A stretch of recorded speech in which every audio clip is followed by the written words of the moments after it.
Good day, and welcome to Ujjivan Small Finance Bank Q4 FY25 earnings call, hosted by ICICI Securities Limited.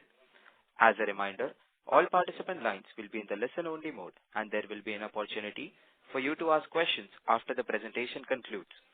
Should you need assistance during the conference call, please signal an operator by pressing star, then 0 on your touch-tone telephone. Please note that this conference is being recorded. I now hand the conference over to Mr. Ranesh Boa from ICICI Securities. Thank you, and over to you, sir.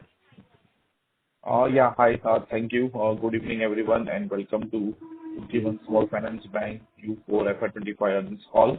On behalf of ICICI Securities, I would like to thank Ujjivan SFB management team for giving us the opportunity to host this call. Today, we have with us the entire top management team of Ujjivan SFB, represented by Mr. Sanjeev Nautiyal, MD and CEO, Carol Furtado, Executive Director, Balakrishna Kamath, CFO, Ashish Goel, Chief Credit Officer, Martin PS, Chief Operating Officer, Mr. Vibhas, Head Microbanking, Mr. Yendra Jha, Retail Liability and Task Head, and Mr. Gaurav Shah, Lead Investor Relations. I will now hand over the call to Mr. Sanjeev for his opening remarks, and then we'll open the floor for Q&A. Over to you, sir. Thank you, please. Good evening and welcome to our Q4 earnings call. Please be informed that references made during this address to Q3 and Q4 pertains to financial year 24-25. Q4 concludes an eventful year at Ujjivan. The year saw new leadership assume the positions of MD and CEO, Executive Director, Chief Financial Officer, and Head of Retail Liabilities, infusing in Ujjivan vast management experience and exposure across banking and financial industry.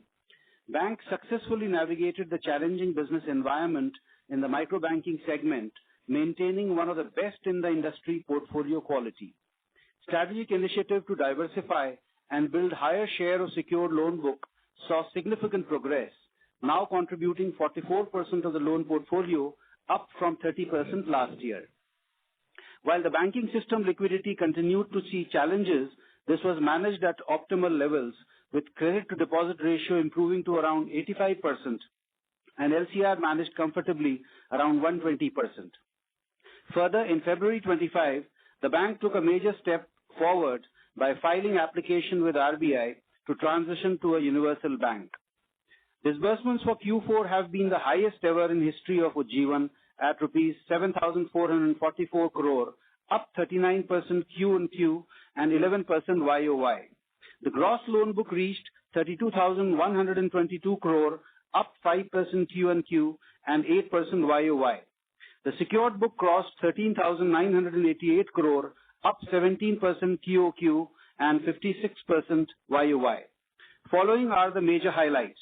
Housing vertical saw robust disbursement in Q4 of rupees 1,130 crore, up 39% Q-on-Q. The loan book reached 7,308 crore, up 14% QOQ and 48% YOY, becoming a meaningfully significant player in the affordable housing space. MSME business witnessed an impressive growth during Q4, led by revamped and newer products of LAP, working capital and supply chain. The disbursements at 533 crore, up 61% QOQ, is all-time high, resulting in loan book reaching rupees 2,047 crore, growth of 21% QOQ and 45% YOY. Current account balances from MSME customers grew 70% YOY, showing traction in our strategy to build liability through MSME assets. FIG continued its growth journey, reaching rupees 2,785 crore, up 23% QOQ. Another significant highlight was the performance of newer product lines of the bank, the disbursements for which contributed 11% to the bank's disbursements in Q4. Micro mortgages, higher yielding lower ticket size product within housing, now contributes rupees 723 crore, growing 37% QOQ and 258% YOY. Working capital and supply chain finance, the business banking segment, now contributes more than 20% to MSME book. Vehicle finance witnessed impressive growth, reaching a book size of 468 crore, up 25% QOQ and 166% YOY. Agri banking reached a loan book of 323 crores, up 66% QOQ and 276% YOY. Gold loan gained momentum with disbursements up 69% QOQ, taking the loan book to 196 crores as of March 25, up by 70% QOQ. On the microbanking segment, as previously guided, there was robust growth in disbursement in Q4, up 38% QOQ. Within microbanking, individual loan book grew 5% QOQ, reaching 5,182 crore, now constituting 28% of the overall microbanking book as of March 25. The GL book degrew by 4% for the quarter, in line with cautious approach adopted for the year, reaching rupees 13,090 crore. Disbursements grew to 2,787 crore, up 37% QOQ, primarily led by disbursement to good existing customers, which contributed 84% in Q4 sourcing. The full implementation of MFIN Guardrail 2 has been completed with effect from April 1st. The microbanking bucket X collection efficiency in all states other than Karnataka showed consistent improvement, reaching 99.6% in March 25. The overall bucket X collection efficiency reached 99.5% in March, despite Karnataka registering only 98.7%. The branch and customer-specific interventions were pivotal in managing the portfolio, making it one of the best in the industry under the current situation. We are confident that improvements in this segment, both from business and collections perspective, shall continue to ensue. Coming to the secured portfolio quality, housing GNPA reduced YOY to 1.1% as of March 25 from 1.5%. MSME saw drastic improvement, with GNPA reducing to 5.5% as of March 25 from 8.4% as of March 24. The 24 MOB MSME book has only 0.1% GNPA. Bank level NPA, gross NPA stood at 2.2% and net NPA at 0.5%. Bank effected an ARC transaction of rupees 365 crore in Q4, of which rupees 295 crore was from provision portfolio and rupees 70 crore from written off portfolio. In terms of RBI guidelines, the bank utilized rupees 69 crore towards ARC transaction from floating provision pool. As previously guided, credit cost for financial year 25 stood at 2.45% of average gross advances, including accelerated provision of rupees 46 crore, while it was 2.12% net of bad debt recovery. Closing PCR for March 25 is at 78%. On the liability front, the total deposit book closed at rupees 37,630 crore, up 9% QOQ and 20% YOY. In Q4, impressive growth in CASA was witnessed, up 11% QOQ, reaching 9,612 crore and now forming 25.5% of total deposits. Current account crossed an important milestone of rupees 1,000 crore for the first time, reaching rupees 1,118 crore as on March 25, with impressive growth of 35% Q on Q and 46% YOY. Retail TD plus CASA stood at rupees 26,676 crore, accounting for 71% of total deposits, experiencing a 21% YOY growth. Cost of fund increased marginally by 1 basis point and is at 7.6% for quarter 4. On financials and margins, the total income for FY25 at rupees 7,201 crores is up 11% YOY. For the quarter, total income stood at rupees 1,843 crores, up 5% QOQ. Other income grew by 57% QOQ, driven by processing fee, insurance income, and treasury income. Interest expenses increased by only rupees 5 crore Q on Q due to active liquidity management. However, OPEX increased by 11% QOQ, mainly due to direct business expense on account of higher disbursement, investments in newer lines of businesses, full year expenses impact of the branches opened in financial year 24, and technology investments have led to increase in operating cost. Credit cost for financial year 25 at rupees 748 crore includes the accelerated provision of rupees 46 crore and is within the limit estimated before. Due to change in asset mix towards secured, NIM for the financial year 25 came in at 8.8%, down 25 basis points from March 2024. cost to income ratio for the financial year 25 at 62%. With this, the full year PAT stands at rupees 726 crore with ROA of 1.6% and ROE of 12.4%. Microbanking portfolio saw improvement in asset quality in Q4. Green shoots are visible and business momentum also picked up in Q4. However, microbanking business is still to completely navigate couple of geography-specific issues and industry guardrail 2 mandates. Accordingly, to allow evolving situation to stabilize and offer us clearer perspective, we shall be giving our guidance for the year along with our Q1 financial year 26 results. Directionally, diversification of loan book would continue at fast pace, led by housing and MSME, ably supported by higher yielding micro mortgage, vehicle, agri and gold loan businesses. Deposits will grow in line with asset growth, keeping the CD ratio around 88%. Thank you very much. Now I hand over to the moderator, Mr. Avirat. Thank you very much. We will now begin the question and answer session. Anyone who wishes to ask a question may press star and 1 on the touchtone telephone. If you wish to remove yourself from the question queue, you may press star and 2. Participants are requested to use handsets while asking a question. Ladies and gentlemen, we will wait for a moment while the question queue assembles.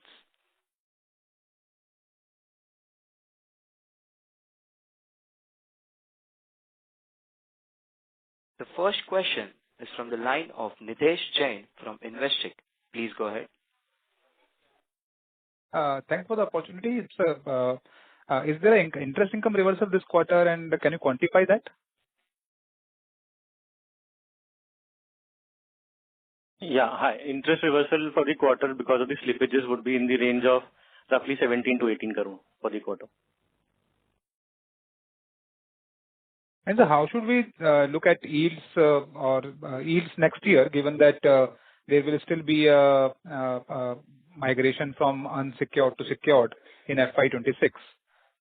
So, let's say, how the trajectory of yields we should build in FY26 versus what we have seen in Q4? Yeah. Hi, Nidhesh. So, see, with the secured mix increasing and the shift towards the secured, the yields will directionally get moderated a bit. Having said that, we are also working on increasing the share of our higher yielding secured books of vehicle finance, which is giving us a yield of roughly 20% plus. Micro mortgages within housing vertical, which is also giving us a yield of 19% plus. And also gold loan, which is also giving us a yield of roughly 14% plus. And not only that, within the microbanking segment, we are also looking at increasing the share of individual loans, which is roughly 100 basis points plus over group loan. So all these factors put together should, be balancing out the NIM, the yields also for the next year. But any range if you can give, should we build 100 basis point reduction over Q4 or less than 100 basis point reduction in over Q4 next year in terms of yields? So as per part of the MD speech, so we mentioned that we'll be giving the guidance for the year with the Q1 results. So we'll like to refrain right now. Sure. And with respect to the credit cost, since your SMA book has started to reduce in microfinance, and it is now quite similar to, or let's say marginally higher than business as usual SMA book. As your asset quality experience in secured business also doing quite well.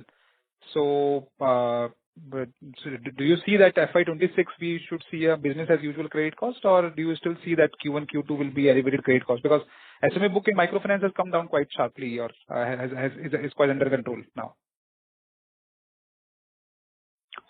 Yes, we have seen a good reduction in our SMA book. So we should see this trend hopefully going forward continue as we have seen in Q4.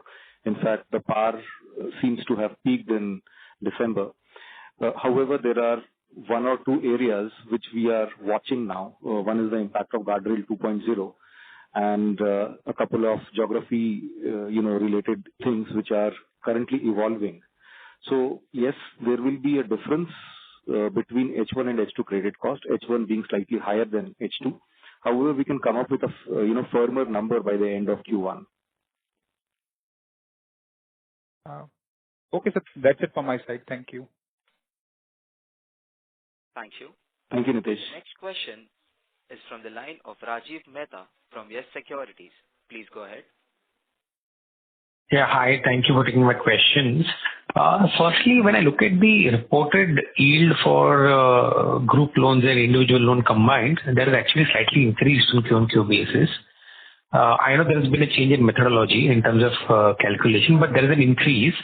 But we had actually taken a price reduction from 1st January between 75 basis point and 115 basis points. So all the new disbursements which we did must have come at a much lower price, or this much lower price. So how come the yields have gone up Q-on-Q? Yeah. Hi, Rajiv. Yes, we have modified the methodology on the day basis. The yields have actually gone up because of the way calculation happens. So we did an ARC transaction of amounting rupees 365 crores, out of which roughly 300 crores was within the provision pool, which was still on balance sheet. So, and the interest accrual does not happen, as we answered the previous question also. The interest reversal happens due to book moving into slippages. So due to this, the denominator effect, largely we are seeing the increase in yield happening.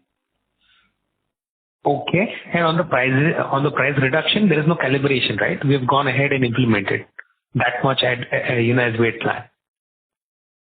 Yeah. Just to add, Rajiv, also, the mix of individual loan, which is a higher yielding portion has gone of up. micro banking, Yeah.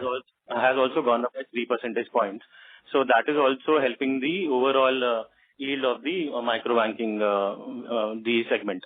And yes, we have taken the rate increase also effective from 1st April, and we have implemented that. Yeah.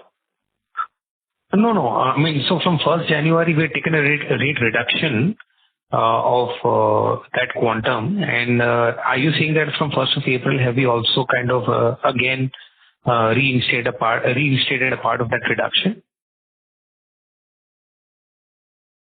Yes, Rajiv, you are right. Okay. We have taken an increase from 1st of April for both GL and IL, which is a rollback of the small discount which we had given in the fourth quarter.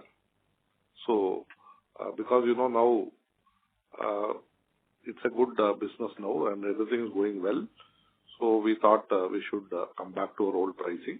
So we had given a discount for Q4 only, which we have withdrawn. Okay, yeah, sure. That clarifies. Sir, now the outlook on NIM you can share, because we are exiting NIM at 8.3. The average for the whole year is 8.8.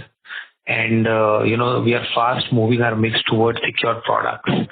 And I'm sure even in the next year, the growth in secured products will be much higher versus MFI. I appreciate the fact that, we have kind of, rolled back the pricing again in MFI, which will help us. But from a mix perspective, and as per what's your sense on how the cost of funds will move going ahead, because, the bulk pricing has actually come off.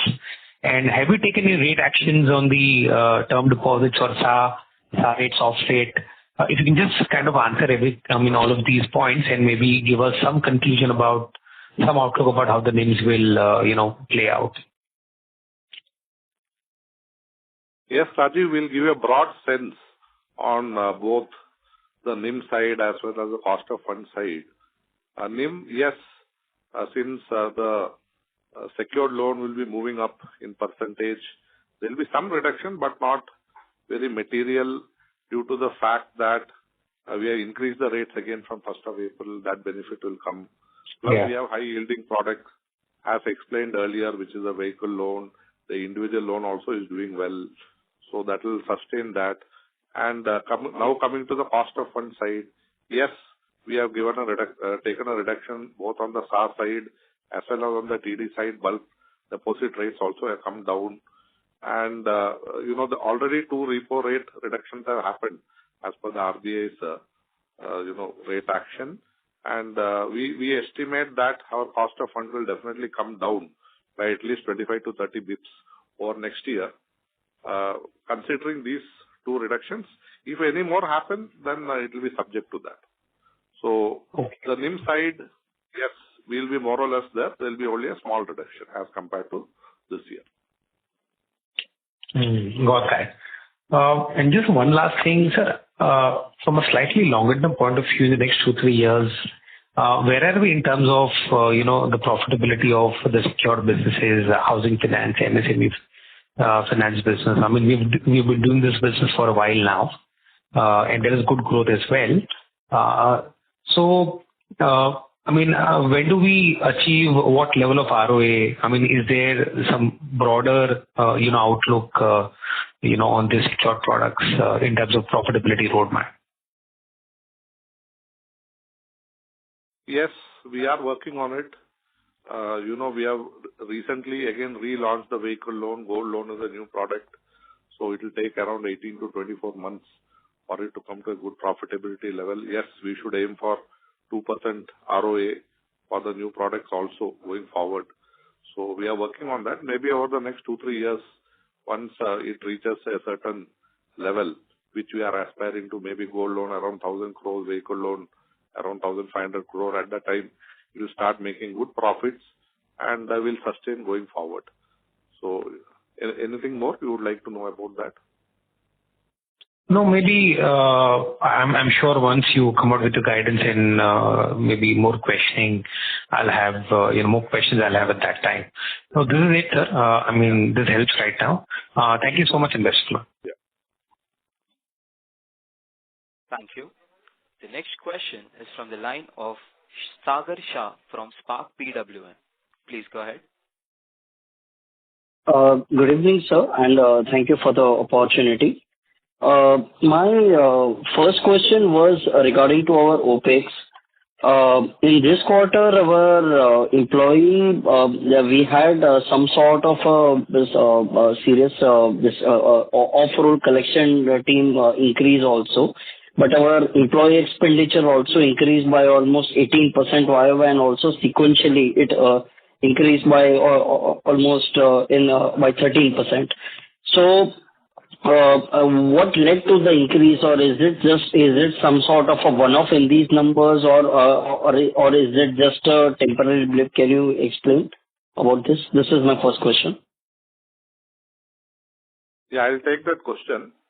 Yes, you rightly noted the OPEX has gone up. That is because we have made certain investments towards improving our secured book and on the liability business. And for that, we have hired some employees. And also on the collection side, you rightly observed, we increased the manpower due to the difficult market conditions. You might have noted our PAR and our credit cost is almost half of what is there in the market, so we have invested in that. So this is directionally, it will come down as, our dispersals grow, because last year our dispersal in the unsecured side was a little muted, though the secured was doing good. But next year, both the segments should show growth, and we'll come out with more details of that when we give the guidance. And then the operating cost will, as a percentage, will get tempered going forward. Okay. Fine, sir. My second question, sir, was regarding our GL portfolio. Our GL portfolio obviously degrew also by sequentially, but I observed there was some sort of a disbursement growth even in IL and even in micro group loans actually.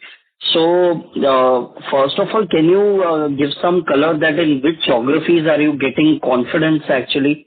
And will in the same geographies in FY26 will we resume growth at least in this segment? Hi, Sagar.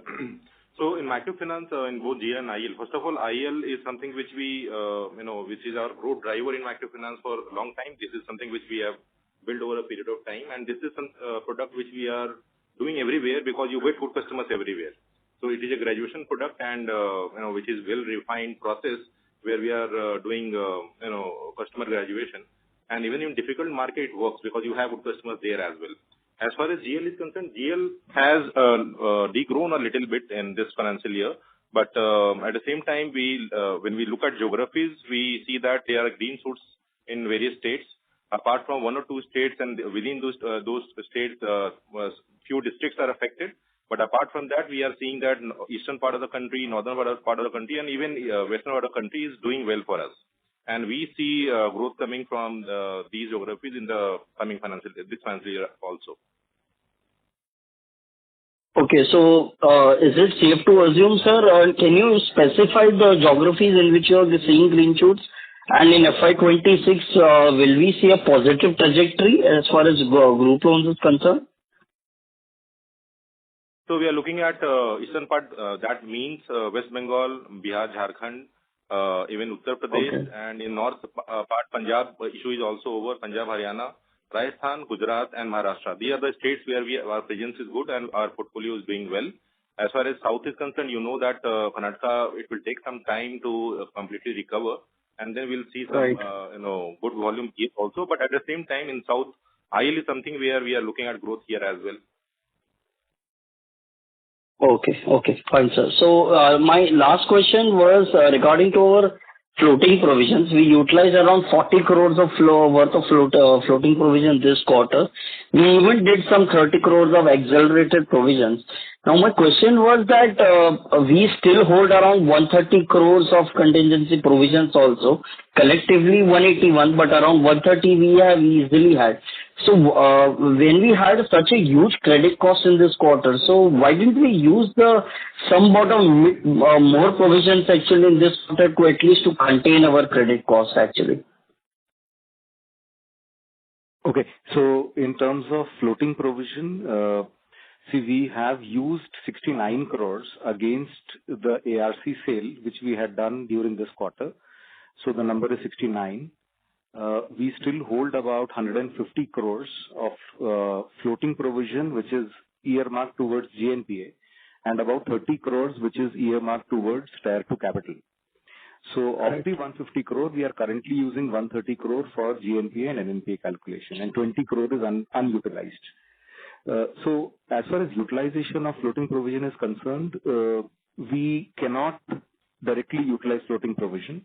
These are made for the purpose of contingencies, and this can be done only after specific approval from RBI. So for the ARC transaction, the RBI guidelines allow the utilization of floating provisions. So this is what we have done in Q4. Okay, fine, sir. Now just last bit, if I can squeeze in more, that I know you're not giving guidance. I'm not repeating that to give you any guidance for NIMs or yields, but as per my self-calculation, our self-calculated yields as per the earmark yields that you have given in the presentation and the kind of disbursements that you are seeing in the secured front, the yields are coming approximately at around 18 to 19%. So is it safe to assume that at least will remain in this range, or still it's not sure based on, because of the portfolio mix that you had alluded to before, that will stay at around 50-50 between secured and unsecured. So is it safe to assume that the yields will be in that range which I just said? No, as already mentioned, we would like to give the guidance along with the Q1 results. So at this stage, we would not be able to elaborate any further on this subject. I will give you the correct estimate along with the Q1 results. Okay. Fine, sir. All the best and thank you. Thank you, Sagar. Thank you so much. Yeah. Ladies and gentlemen, in order to ensure that the management is able to address questions from all participants in the conference, please limit your questions to 2 per participant. The next question is from the line of Shripal Doshi from Equirus. Please go ahead. Hi, sir. Thank you for giving me the opportunity. So my question was on collection trends in April, as we've already sort of concluded the month. So how has it been for microfinance? given that, the MFIN 2.0 guardrails would have also got implemented with respect to lender cap? So, as you mentioned that, apart from, few states, especially in South, we are seeing positive momentum in both in business and collection across the country. And our last quarter has been very, very good in terms of collections. And we are continuing that momentum in the month of April also. And we hope that this quarter will also be similar to or better than the last quarter. Got it. The second question was on the loan book mix front. So we've launched newer products such as gold, among others. How are we seeing that share inching up in the next, let's say, a 12 months time period? Because these products are also not only secure but also decently positioned when it comes to ROA profile. So what is our thought process in terms of their contribution by FY26 end or by FY27 end? If you could give some color there. So gold loan is a new product for us. We started with almost a very small book, and we've scaled it up to about 200 crores during this year. This has got enabled by rollout of this business in 4 quarters. So every quarter we started opening branches, and we now are currently present in about 200 branches. We will continue to open branches for gold loan during this quarter, largely in H1 and then some branches in H2 also. So, continuously opening branches, continuously putting people for gold loan acquisition. This is the plan that we have in mind. By end of next year, FY26, we expect that this book will be about 2.5 to 3% of the overall AUM. So this is only gold and vehicle, which is another, I think 480 crore that we have built.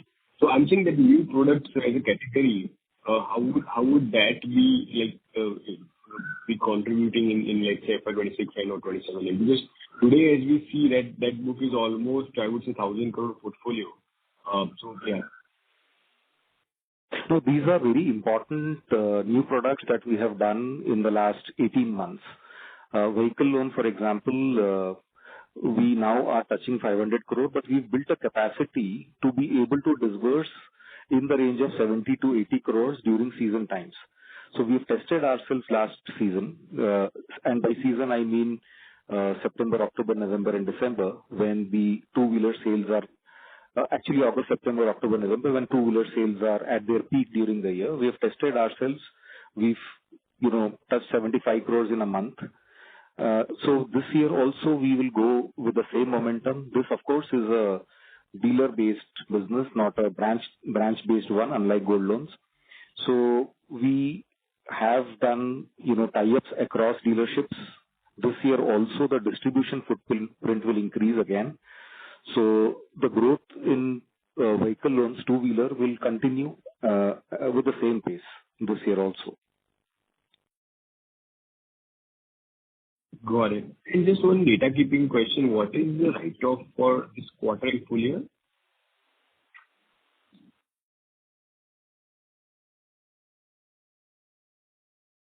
Sorry to interrupt.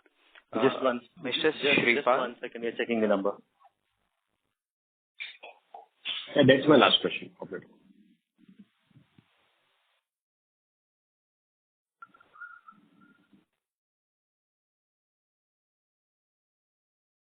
₹362 crore for the full year.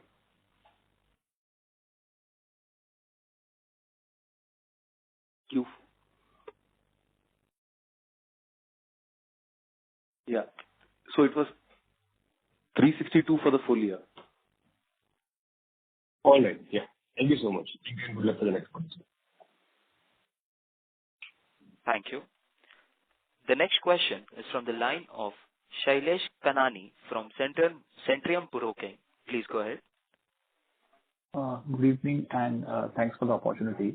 So a couple of questions from my side. One on the MFI segment, as you have alluded to in the opening remarks as well, there has been a good jump in disbursement, and overall also in our numbers also it is getting reflected. So is it safe to assume, or is it safe to understand that the worst in terms of credit cost and MFI cycle is over, and FY26 again we would be seeing some growth, not maybe very high, but some growth for both JLG and IL.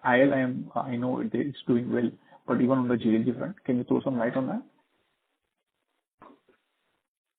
Yeah. So, we, in Q4, the increase in disbursements has come largely on the back of repeat customers. So we saw demand coming back in the market. You must have noticed that in Q2 as well as Q3, the disbursements for the industry was low. Q2 YOY disbursement was low by about 28% below normal, and in Q3 it was down by about 35% below normal. So repeat customer demand had to come back, and that is what we saw happening during the quarter. Now, in terms of, I'm sorry, what was the second question? In terms of if the worst was for the full year, for the full year, yes. See, there has been muted disbursement for almost 9 months in the industry. So there is demand coming back. We will also see some new customer acquisition during the year. That has been something that we have not done over the last 9 months. And we will also see as collection efficiency improves, branches will start to acquire more customers. Because, in the last maybe couple of quarters, branches have been spending a lot more time in collecting from overdue customers. And that has slowed down our new customer acquisition speed also. Plus, we were a little more cautious. We were only servicing repeat customers all this time. So on both sides, yes, in terms of customers getting added, we will see some addition this year. And in terms of branches doing higher disbursements, we have already started seeing the trend, and we'll see that this trend will continue. Sorry to harp on this, but just to understand what we are doing different than, say, other players, because our disbursement, if I see on year-on-year basis, GL and IL combined, it's nearly flattish, not a huge dip, right? Whereas many of the players have kind of, even on year-on-year basis, depicted a huge decline. So any quantitative factor which you would like to throw out means why this performance is a little bit better than the peers? There are 2-3 reasons to this. One of which is we have very good geographic diversification. And because of the geography diversification, we've not got impacted in a big way in any of the states whenever lower concentration has been one of the reasons. The second, of course, is IL now contributing to 28% of the book. The impact of Guardrail 1 was largely on GL. So IL had a lesser impact compared to GL. So that also helped us in maintaining asset quality. The third one is, as soon as we had started to see stress, we had divided our branches into green, amber, and red based on their collection efficiency. And, the disbursements, the pace at which they would grow or degrow was largely dependent on the categorization of these branches. So, in green branches, we were doing business as normal because collections were normal. And in red branches, restrictions were put throughout the last 2 or 3 quarters. That also helped us in, not taking additional risks in places which were not doing well, and continuing with disbursements as normal in green branches. So this was one of the reasons why the disbursement trend did not show a very steep decline. Okay, sir. So just last question, one question on the FIG front. I'm seeing a jump in the disbursement in FIG as well. Considering I believe the yields would be one of the lowest, why we are having a growth over there? Any views on that? So FIG has always been a strategic book for us, and we have been, looking into disbursements a little differently. We have a good hold on the FIG book. So at the moment, yes, we see that the FIG book has grown, and we will ensure that this book is not more than 8 to 10% of our total portfolio. And we generally lend to NBFCs which are engaged in MSME, vehicle finance, gold, and also our focus area continues to be on the higher rated entities, A plus and above. And we also have a spread of around 1.25 to 2.75% for these loans. It is based on the credit profile of the borrowers. And, finally, this book has largely been having around A and A-rated entities. We have some good names also in this book. And we did a total disbursement of around 1,064 crores in Q3. So this book has always been a strategic book for us. Okay, that's helpful. Thanks a lot and best of luck. Thank you. The next question is from the line of Aravind R. from Sundaram Alternates. Please go ahead. Hello, sir. Thank you so much for the opportunity. Just a clarification question. So the interest rate reduction which we offered during the fourth quarter in individual and group lending, is it only a temporary thing? And now the interest rates are again reversed back to the normal rates? Yes, you are right. We had given some discount for the fourth quarter because we wanted to improve the business. And now it is more or less restored back to the normal. The discount has been withdrawn. Okay. Adding to that, one thing is that even after increase in interest rate, we are one of the best interest offering organization in terms of microfinance loan in the market. Yeah, definitely, sir. Also, do we see any repricing in any other part of the portfolio, either in terms of increase or reduction? No, as of now, we don't envisage any change in our pricing. We'll have to wait and see how it goes, but as of now, we don't have any such plan. Yes. Sure. Thank you. Thank you.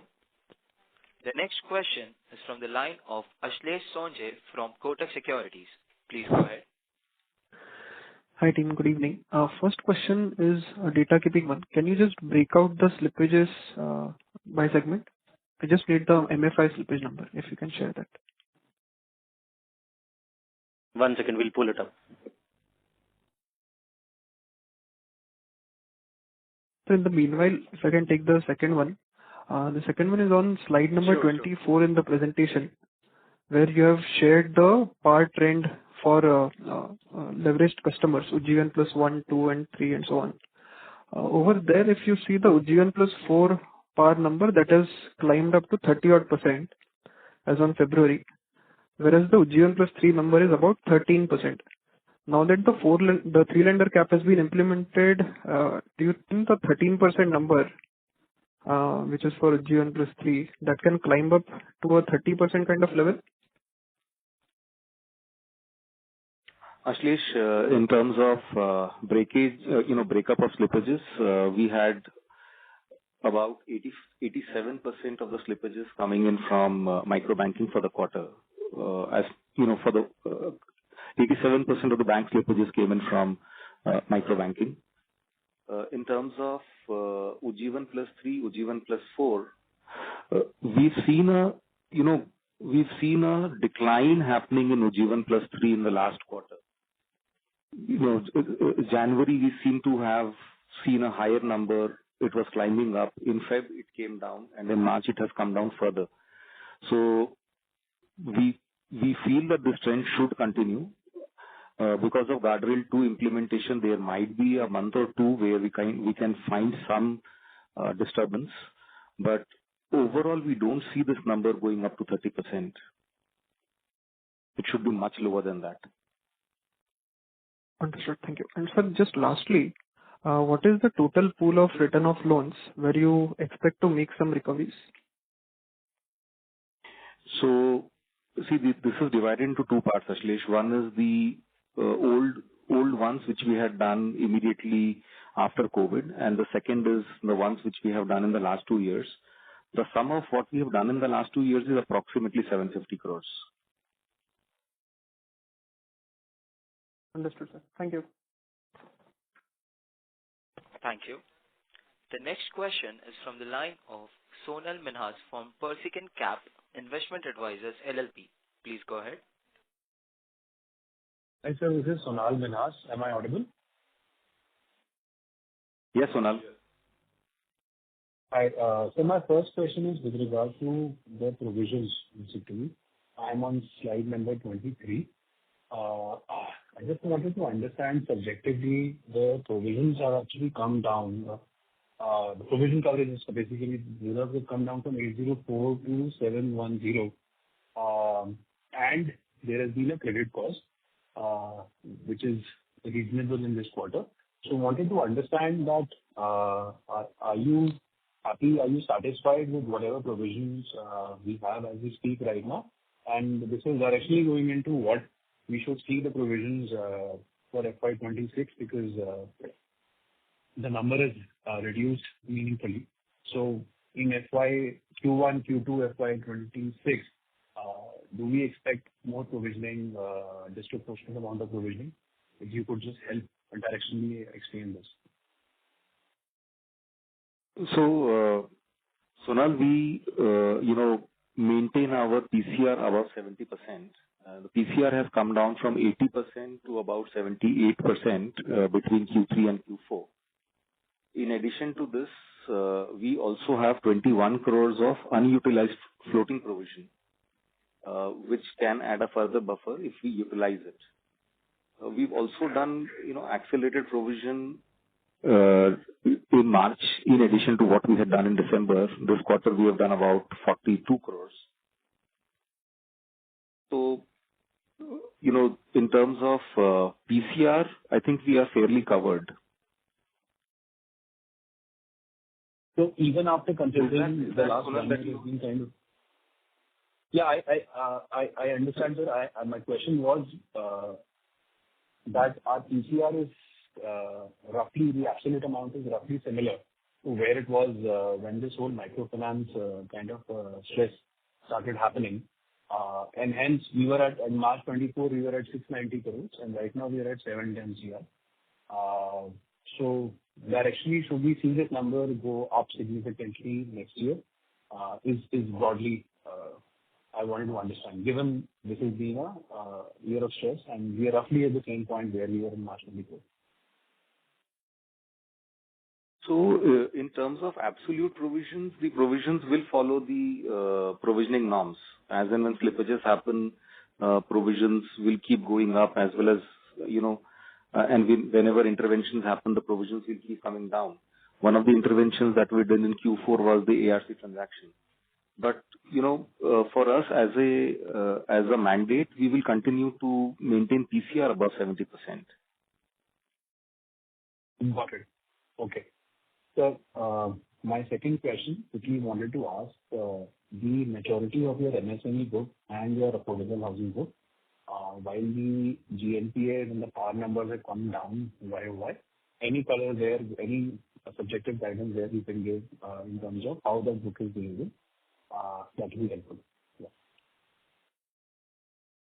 So in MSME, we relaunched the product in April 23.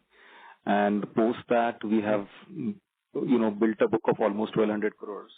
In this 1,200 crores on the 24 MOB book, we've not seen NPAs. We've seen a very little PAR. NPAs are in the range of 0.1%.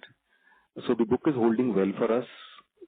And, this has three components. One is LAP. The second is working capital, which is overdraft products. And the third one is supply chain finance. So in all the three products, we've seen the 24 MOB book hold. In terms of reduction in NPA, the old book has contributed to the NPA, and that is what we're seeing recoveries happening from there. And in the last year itself, we saw more than 35 to 37 crores of recoveries happening from the old book. We are currently, we've done SARFAESI in all the NPA accounts. Almost 33% of those are in advanced stages. So either waiting for auction or waiting for enforcement of security. So we see that, this trend of reduction of NPAs should continue in the old book. And old book is now reducing at a very fast pace. So the residual book is likely to have a higher NPA, but the slippages have now come under control, with the new book now contributing to the overall MSME book. Okay. So the newer book, as you said, is behaving well. So is there a time in future, maybe next 12 months, 18 months, where the old book has been reduced significantly in margins, and this book basically starts, there is a maturity curve basically beyond which it comes back to industry average? Or what would you see in MSME, which is typically 3 to 5% kind of NPAs basically? No. So, when we look at MSME book, it is the NPAs are largely guided by the segments in which we operate. Our old book was of a 15 lakh rupee ticket size, and the moment COVID happened, it was this ticket size was the one which got impacted the most, the lower end of the segment. In the book that we have relaunched, we now operate with an average ticket size of about 55 to 60 lakhs on the LAP side. And on the working capital, which is overdraft, the average ticket size is close to about 1 crore. So it's a complete new segment that we are working with. So therefore, we feel that the asset quality, being dependent on the segment in which we are operating, should be much better than what we see across the industry. The previous. Okay. And what is an average? The previous one was that ticket size? In that ticket size, what is an industry? No, again, depending on the segment, we are operating in the 50 lakh plus segment on LAP, and 75 to 1 crore in working capital, maybe about 1.5 crores. So these segments are relatively unaffected by any small downturns that we see. So we should see this, this segment normally behaves very well in the industry. Okay, so industry average numbers, they are also pretty low, less than 2%, less than 3%. I think that is the number. I just want to answer. Yes. Yes, the industry numbers are also very low in this. The delinquencies are low in these segments. Got it. Okay. That's it from my side. Thank you. Thank you. Thank you. Ladies and gentlemen, in order to ensure that the management is able to address questions from all participants in the conference, please limit your questions to 2 per participant. The next question is from the line of Sarvesh Gupta from Maximal Capital. Please go ahead. Good evening, sir, and congratulations on a good set of performance. Sir, most of the questions have been answered. Sorry, we are not able to hear clearly. We are not able to hear clearly. Could you speak a bit better? Are you able to hear now? Yes. Hello? Yes, you are. Hello? Yes. Yes, Sarvesh. My question was pertaining to Karnataka and Tamil Nadu, where these ordinances have been introduced or are in the place. So, how are you seeing the situation, sir? Is it like, so we have seen a dip in asset quality in all the other states, and that dip sort of bottomed out in the month of November, and then steadily things have been improving, as you said, in 3 of the 4 regions of the country. So in these particular states, after, for example, in Karnataka, we saw a dip in Jan and then Feb. And now, is it just improving just like every other region, but with a lag of 1 or 2 months? Or are we seeing some other issues which we think will persist over some time? And same for Tamil Nadu, sir. Sorry, Sarvesh, is this only for Karnataka? Yes, Karnataka, we saw a dip in collection efficiency in February, and it did not come back to normal in the month of March. In March also we had 98.7. What we consider normal is in the range of 99.5 bucket X collection efficiency. So there have been about 7 or 8 districts in Karnataka which have still not come back to normalcy. These may probably take another 2 to 3 months before they come back to normalcy. In most of the other districts in Karnataka, we have started to see improvement. So the bucket X collection efficiency, which had actually gone down to below 97, recovered to 98.6 only because most of the other districts started to respond well, but about 5 or 6 districts still did not respond in the month of March. And what is happening on the ground? Is it like the borrowers are refusing to pay, or are you not able to send your collectors to collect the money, or there is some confusion between registered and unregistered entities? If you can throw some color on the ground situation in these districts that are facing challenges. So, the risk around people going and meeting customers, that was a little elevated in the month of February. But we saw a significant reduction in that in the month of March. People were, going and meeting customers. There was no resistance in going and meeting. However, as I was saying, in about 7 districts, there was lower repayment rates because people wanted some time to pay. Most of the narrative that we've been hearing is we will pay, but not now. There has been deferment of promises to pay, especially in the month of March. Okay. And now in Tamil Nadu, if you But on ground, things are normal. On ground, things are normal now. No, I was referring to Tamil Nadu. So Tamil Nadu, sir, what is happening and what you have seen in the month of April, if you can throw some light on that. So Tamil Nadu is just about a week old. It has not even reached people as of now because the developments are not more than a week old. There was in Karnataka, it had taken about 2 or 3 months of attention by people, and it had various colors happening in various districts. In Tamil Nadu, I think this has this been only a week, and the bill has already gone. It has already got passed. So this is in Tamil Nadu. We should see a much lesser disruption if there is any, because of no disturbance on the field. In Karnataka it was escalating. Here it has been a very smooth situation. Okay. Understood. And sir, the other question is on the OPEX piece. So, so our OPEX was even trending higher before in the earlier quarters of this financial year. Then I think we saw some moderation, and then again it has spiked up. So how do you see that trending out? Is it because we are running on a very low utilization for the secured business, which is causing this OPEX to be on the higher side, or there are some one-offs related to the collection, because this, even in the past post-COVID crisis, we had ramped up our collection team and that had resulted in some OPEX spike. So how much of this sort of an OPEX trend can be explained because of... Sorry to interrupt, Mr. Sarvesh. May we request that you return to the question queue for follow-up questions, as there are several participants waiting for their turn. Yeah, okay. Yeah, thank you. The next question is from the line of Chinmay Nema from Persecution Capital. Please go ahead. Good evening, sir. Sir, I just had one question.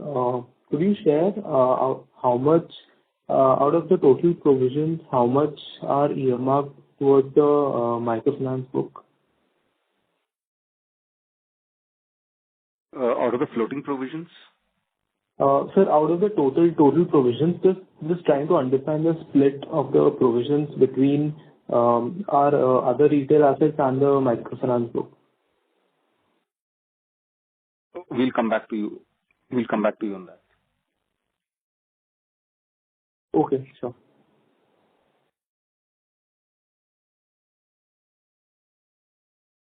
Yeah, that's it from my side. Just one question. Sure, Chandra. We'll come back to you on this one. Should I take up the next question, sir? Yes, Hello. please. Yes, sir. I'll right away. Yes, sure. The next question is from the line of Rajiv Mehta from Yes Securities. Please go ahead. Yeah, just two things. Firstly, if you can just tell us what is the overall Tamil Nadu exposure at the bank level in terms of loan assets? And the second is, while from a growth point of view, we are highlighting that individual loans in microfinance are not covered by the MFI and guardrail, and hence you can grow them faster. But from a risk point of view, do we already have tight underwriting guardrails in individual loans, which will keep the PAR always below the group loans? And if you can elaborate on those guardrails that have been in place. Sure, Rajiv. So, Tamil Nadu contributes to about 14% of the overall assets for the bank, the total loans and advances for the bank. That includes microfinance and all the other retail assets. And in terms of individual loans, this business for us has been almost 16, 17 years old. We've been, continuously improving our processes, continuously improving our underwriting standards. Most of this book, about 90% of the book in individual loans has been graduated from group loans. We have a team of about 550 credit officers who independently assess every loan application on the ground when we have to sanction a loan. So there is a dual assessment of every customer, and underwriting norms are again based on the industry, on the occupation of the customer. So this has worked well for us, and the graduation of all the group loan customers happens typically after not before 36 months. So the bank already has experience of good credit behavior of customers before we graduate them to individual loans.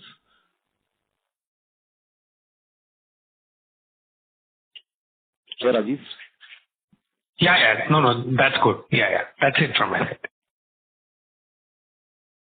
Thank you. Thank you. The last question for the day is from the line of Heath Khemawat from IIFL Securities. Please go ahead. Yeah, hi sir. Thank you for the opportunity. Just a couple of questions. One is that we've seen some reclassification from the agri book to some individual loans and other loans. Can I know the reason for that? That is first. And secondly, with the MFIN 2.0 now coming in, for which you've implemented from April, while we've seen some of your peers do it even before that, like maybe in the month of February or maybe even November 24 for some cases. So do you think that the growth might get impacted in some way when the +3, +4 borrowers come for the second loan or a repeat loan? So just those two questions, if you can get perspective on. Yeah, hi. So we have just on the first question, we have just reclassified the loan so that it reflects the the grouping. So earlier our agri and allied loans given for individual individual loan purpose was clubbed under agri and allied. Now we have included it into individual loan, and the agri banking now reflects only about the agri banking secured portfolio. As far as effect of Guardrail 2.0 is concerned, first of all, we believe that the impact of Guardrail 2.0 will be much lower than Guardrail 1.0 because they overlap with each other in terms of the different benchmark that we have to set or different the way we have to reject our customers. Second point is that if you look at our overlap, the 3 lender and 4 lender, we are one of the lowest. And the loss there in terms of customer not being eligible for repeat loan will be much lower than the average industry. Among those customers also, we have good customers. We have good graduation program. Not only IL, we have MLAP, we have other products also where we have very smooth graduation program, and customers can move to other products if they are eligible and their income supports. As far as this also opens up opportunity. As far as we go into the month of April and this quarter going forward after implementation of Guardrail 2.0 across the industry, customer will, I mentioned this in the last quarter also, that customer will also now choose the 3 best lender where they can continue with, and that gives an opportunity. If you have a basket of product to offer to your customers, your interest rate, your processes are faster, there are high chances that you can attract best customers in the market. So yes, there will be will lose some customers who are eligible, who will not be eligible as they already have loan from 4 and our loan is maturing first. But at the same time, we'll also have opportunity to attract good customers, best customers in the market as well. This is also from the point of view that with the kind of stress the industry has gone through, there will be some market that will open up with some of the players not being able to disburse because of liquidity issue, and that is something we are looking at. Got it, sir. That's helpful. And just lastly, if I may ask, on the universal banking license, any update on that side? As you may be aware, we have filed for the universal banking license in February, and we await to hear from the RBI on this matter. Okay, that's helpful, sir. Thank you. Thank you. This was the last question for the day. On behalf of ICICI Securities Limited, that concludes this conference. Thank you for joining us, and you may now disconnect your lines. Thank you.